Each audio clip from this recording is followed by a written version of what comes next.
mwasi oyo alitanga makila wo azalaki déterminé uta na ndaku na ye soki kaka nasimbi elamba ya yesu oyo nga na kozonga lolenge moko te bandeko nini yango esalaki ebongo. Mesdames, Messieurs, frères et sœurs dans le Seigneur, bonjour et bienvenue dans votre émission spéciale à cause de la foi. À cause de la foi, cette fois-ci, c'est vraiment spécial et j'ai la joie et le plaisir de recevoir pour vous l'homme de Dieu, le pasteur Jean-Paul Mayata qui est à mes côtés, donc en face. C'est avec lui que nous allons nous entretenir, avec lui nous allons parler de ces grands événements qui se préparent, donc cette fois-ci à cause de la foi. En France, à cause de la foi, en RDC. Nous allons parler de ces deux événements.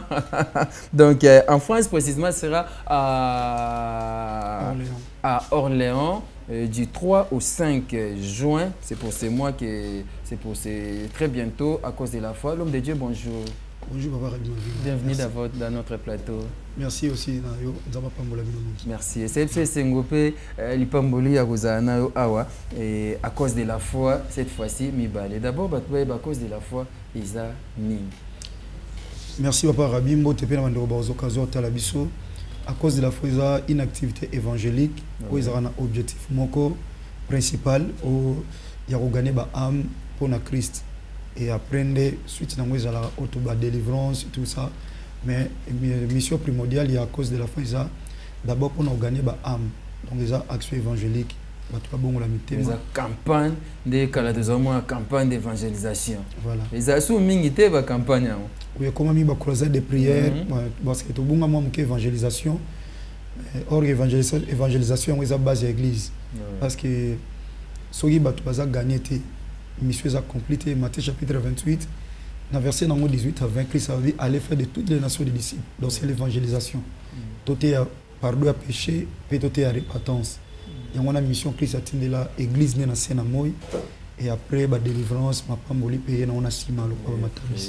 Voilà, tout le la campagne Oyo, ils sont en France et puis ils sont en Kinshasa. Et maintenant, je pense que tant au historique, dans quelques minutes, on a tenté de checker les illustrés l'édition précédente à cause de la foi et initiative Utawapi au Bandi Ango Kantilelo.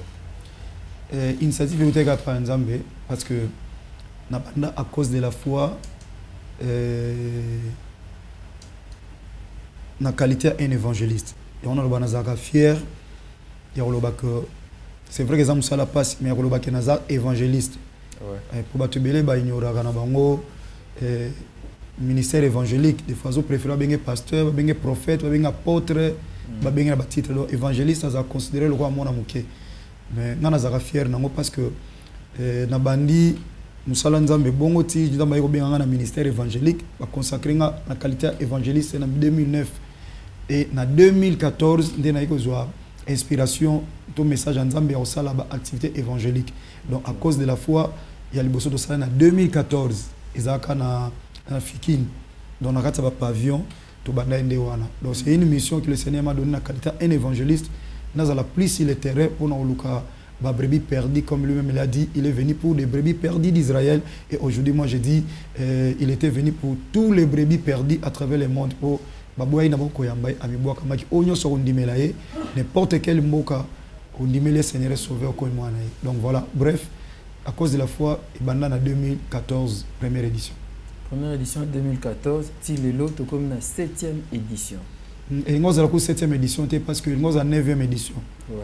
Parce que 5 ans déjà passé depuis tout ça, mais 2 ans tout ça, suite à la maladie, il y a tout ça qui 6e édition dans Terre Sainte-Thérèse.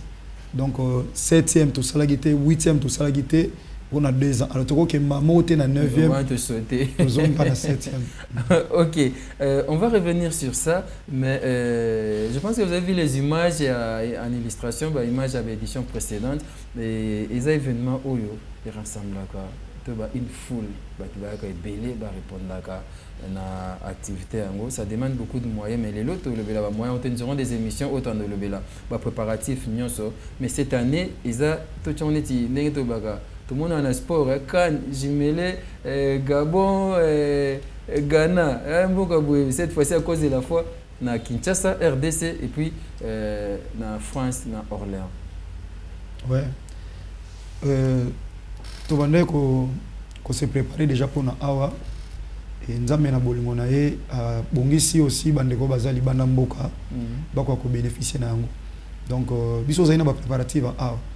Et nous avons permettre na moi tamuke ne kara 5 jours to kota demande à visa puis ba pesa biso visa et lokola to rataka ba ne le cas kuna et fa to salon na Orléans kuna ipa ya pasteur Timothée Mutombo mais il s'est biso pas visé bimate bon totonda nzambe on continuer sur le Congo central bisika nyoto ko continuer bon tant que koki to koti na kari ya 5 jours 6e jour ba bengi to ke ozo visa nde yango to kende to visa et ne to programmer si on a pasteur pour ne pas ko préparer l'eau au visé za non beaucoup tezo décevoir ba nzambe tant on va répondre biso to accès go permettre biso to ke ça musala et on a tout ça qui programme na pasteur Timothée Mutombo au torataki nde to za la kuna donc le 3 le 4 et le 5 donc vendredi samedi dimanche juin donc le 3 juin le 3 le 4 le 5 juin na Orléans na église Christ l'église du Christ vivant et pas ya pasteur Timothée Mutombo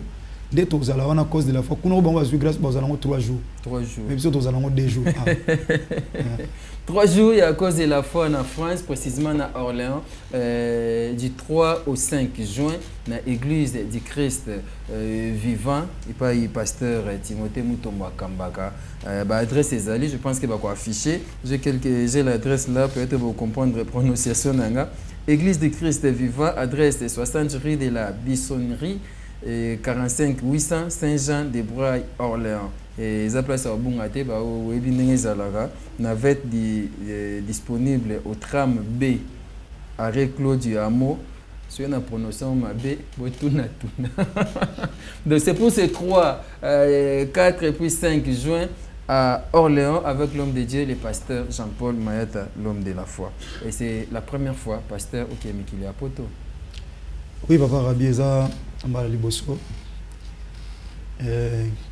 grâce mon azwa pa nzambe ezalaki que tant bato bazoloba oya poto mukoni oya poto mukoni nandoloba ka mukolo nzambe o permettre mukono ya bato bayebi nandoloba soki nzambe amoni temps ekoki o mutu moko bongola mutema na nzela nanga ako utiliser nga na kende nde ba mikolo balobaka bakataka balete po no yokelenga mboka tuza bandeko bakendaka bakenda bazonga quand même des artistes et comédiens bakenda bazonga donc quand le temps n'était pas encore prêt ça m'a permis ce qu'on va permettre donc c'est pour la première fois raison pour laquelle prière nangezo zala ça va permettre un espace moi mukeka na ko kende o ezaki na pensée na ngate bato a destiné ba trouver grâce na ye na lo mukewa cha katikati ngalo ko esali ya pamba bazala ba bénéficiaire nango.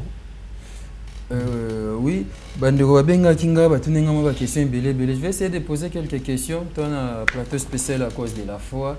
Je me lève France et puis Kinshasa, on va parler de l'Union Sumbalé, mais Mingi l'autre fois où ils sont en France, à Orléans, et ils abonnent le 3, le 4 et puis le 5 juin. Moi, je suis venu à qui, comme il y a un WhatsApp, peut-être un temps à Comboté. Je suis la première fois pasteur à cause de la foi des événements. Pourquoi n'est pas au Tchambata Zénith de Paris? Moi, je reconnu Bercy à cause de la foi.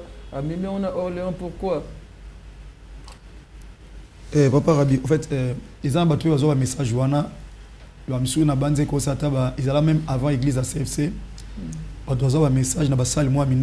Zénith, tout ça. Activité. C'est encore possible, si ils ont disposé. Ils ont so, par exemple, Nzamba permettre Moussa Touré Salakuna, par exemple, na grâce à Nzamba déborder mes salami. Et qu'on peut inspirer bande Moussousou, ata oba qui prière. Nzamba est capable. Il y a aussi mamouté matin moi na nemoko pour batubabike. Alors il m'a dit non na tcheba moyen pour l'évangélisation. Parce que l'évangile est gratuit, mais l'évangélisation c'est un bon. Et mutakolo banonga na moni pona bana Nzamba se retrouver par exemple. Bande konanga baninga nanga to kola na bango nzama pambola bango mingi bango nyonso tu baninga to tanga na bango to kola o bazana groupe o esalama pande ko bienvenue vangasele bande ko na biso balike makengo bande ko James bande ko like makengo bienvenue vangasele mag makiona ba basé belé ba bibi basé bandeko belé ba les petits lukalamo baza mo belé ba mi d'enfance na ba ninga penda to kolina bango basangana ki déjà basangani bango siko na ki bienvenue banse la zolo ba pasteur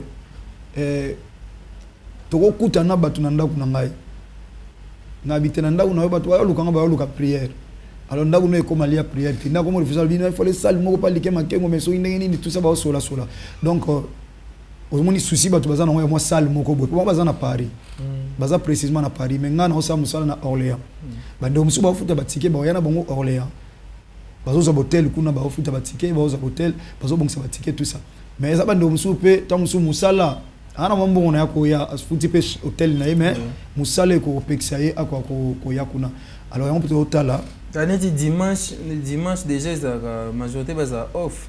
Bon, là-bas peut-être bon disponibilité mon pour trouver ça dimanche na Orléans mais je crois par la grâce de Dieu to bon ça na baninga nanga et quand on otelo encore remarquer ba camarade nanga mais ba préparer tout ça là en église moi mon na France na Paris donc tout ça là en dimanche na église moi na Paris je crois c'est ce qui Moussa Nzamba benginga pour ba sola na ye bon yepe le quoi yebi ngai azape na bon témoignage ne ba sona bandeko so ba benginga na bandi no manqué tout ça binocide pour tout le dimanche après les 5 donc dimanche à les 7 quoi donc comment les 12 donc dimanche à les 12 et tous à la place telle l'église telle na Paris de topé ça non pour bana bandeko nyonso na baninga nanga bandeko nyonso à Paris to ko kutana kuna aux amalami donc papa so e mutu nzamba sungi apsimi mutema mutu à cause de la foi activité munene mona tout ça on a salle moko même pas na voyage o ba voyage ko yaka na ngwana ezali sumute ka nzambina permettre biso na Orléans bande comme ça bazo bon na tu peux cette adresse je sais qu'il va bande comme ça va sali ba réservation aussi longtemps basé dans la maîtrise et allié donc on dirait à réserver au flat mais à moins distance il y a ça et je ne sais pas ma précision il y a adresse sur posa nango te ndeka yo tanga na ngana kenana mboka ngote sona kenana yo tanga mabe parce que y a problème ma prononciation oui bon ma biso parce que ko tanga no yo tangi na yo ya lo kwa tonalité ndeko na biso muyombe so azolo baki yombe lo bona tonalité où est-ce que vous bitez mais yo poko lo banoko où est-ce que vous bitez mais ya lo ba nepe na ndenge na donc problème ma tonalité en fait papa Rabi to senga na bino na bande wa régie ba ko cha numéro pasteur Timothée Mutombo pour avoir beaucoup plus de précision il m'a copié ces détails parce que là il y a un lobby hôtel les a péné église les ali hôtel a bien et puis alors il y a shop il y a bien péné église les ali au laisse comme tout le monde à quel hôtel musique à zoya prière musique ça passe mais alors hôtel péné église donc tant to pesa ba numéro to bo comment de ba to ba contacter pasteur Timothée Mutombo et il y a ko guider ba hôtel je contacter un hôtel tel site na bango tel boye et puis rozala encore bon va travailler vraiment plus facile à niveau des réseaux sociaux en ligne. Voilà, nous avons le numéro de téléphone ici, vous prenez vos stylos, bien on va afficher tonton Gauthier, je pense que c'est les 07 58 19 02 98. Deuxième numéro c'est 06 40 46 14 85.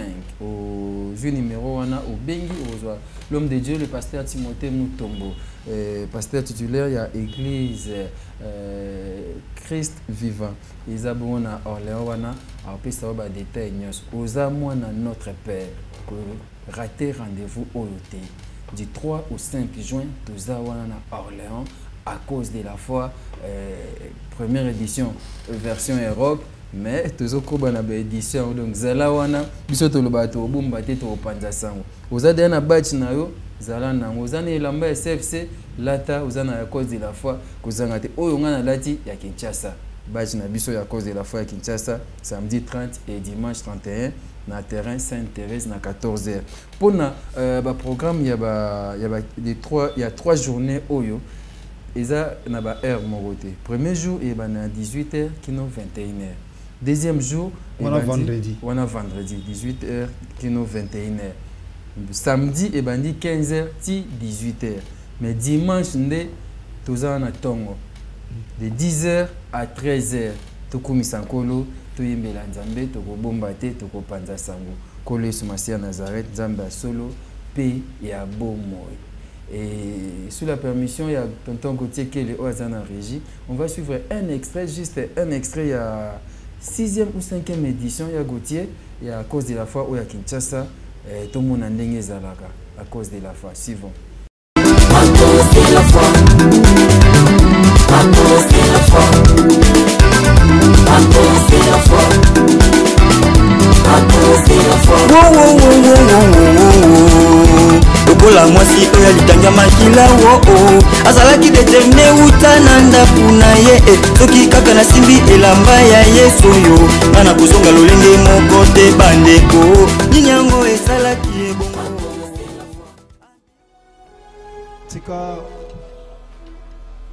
bandeko nyonso bayangani awa ainsi que o baza aux environs bazolanda biso nkolo bandima ete oza nzambe oyo otindanga nakiti Yesu Masia Nazareth mata lisusu tombwama tata tombwama penza tombwama nkolo na ngai enga nakita penza tata nakita ya nakita penza ya nakita nazala effacer yo mata. Qui suis-je devant ton peuple, Seigneur? Yondo koufela bangone kulus, je suis qu'un simple instrument. Kolosoki ba Moïse basali nguya baleka nzamba papa na nga dokuta Miguel Yesi. Nzamba papa na nga dokuta Miguel Yesi. Oyo sala na ba Abraham, ba Isaac, ba Jacob. Ya ozana nga lelo. Tombwama na kombo na yo Yesu Masia Nazareth nzamba bomoy nde na kondima to sambeli boy.